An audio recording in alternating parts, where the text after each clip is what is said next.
Hi everybody, John Popovich from Channel 9 Sports. Again this year with Greg Shoemaker from TriStateFootball.com. We're off to a pretty good start, huh? Sounds pretty exciting so far, John. I mean, a lot of teams putting themselves out there early, showing. I think there's a lot of teams that have a chance to go deep into the tournament once it starts. This is where you start seeing it, but let's start with two teams you know are always going to be there. St. X and Coleraine going at it this week, and I guess they're both off to a good start, but we're trying to figure out, okay, who's the real heavyweight around here? They're both heavyweights, and this will be the third time they played in the last 14 games, fifth time in the last 2 years. St. X won both games 2 years ago, one in the regular season, one in the playoffs, and Coleraine returned to favor last year, winning in the playoffs and winning in the regular season as well. Coleraine's offense looks awful good. That triple option was running at its best last week against Park Vista, Florida. And St. X, look, they're loaded on offense. So I expect some points to go on the board this week. Okay, here's a team that is off to a good start. Withrow, but Anderson dropped its opening game. So they going up against one another. That game's at Anderson. We're going to talk about a couple Division II teams today, Withrow being one of them that has a chance to do some real damage here in the playoffs.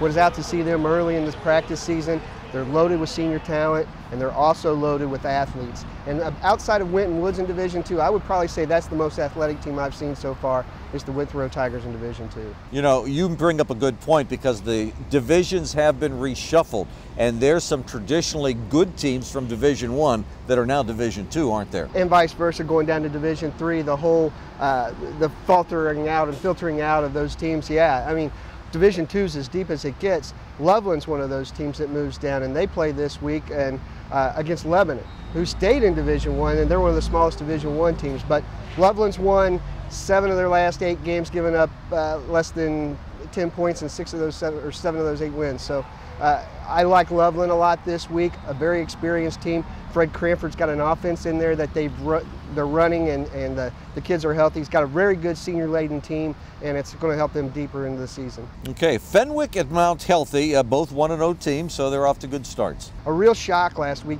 Fenwick moved down to Division IV, or actually stayed at Division IV, and they beat Division II Edgewood last week. Now they got a chance to beat Division II Mount Healthy this week, which will look good late in the year in Harbin points. But this is a good Mount Healthy team, John. 9 times in their last 12 games, they've held opponents to less than 10 points. Was out there, saw them shut out Anderson last week at the Shakely Center, and they're just fast on defense. They're not big, and they got what I call the parliament.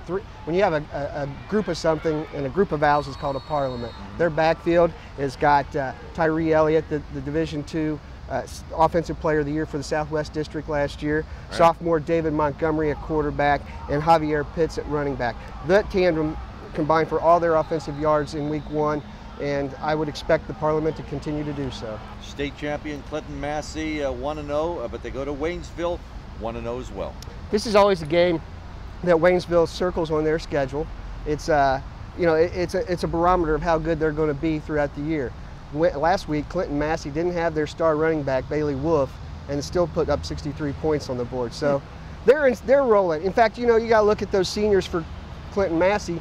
They've played almost 3 seasons of football in 2 years, so they've got a lot of game experience. And if this game's close in the end, I look for the Massey Falcons to win it.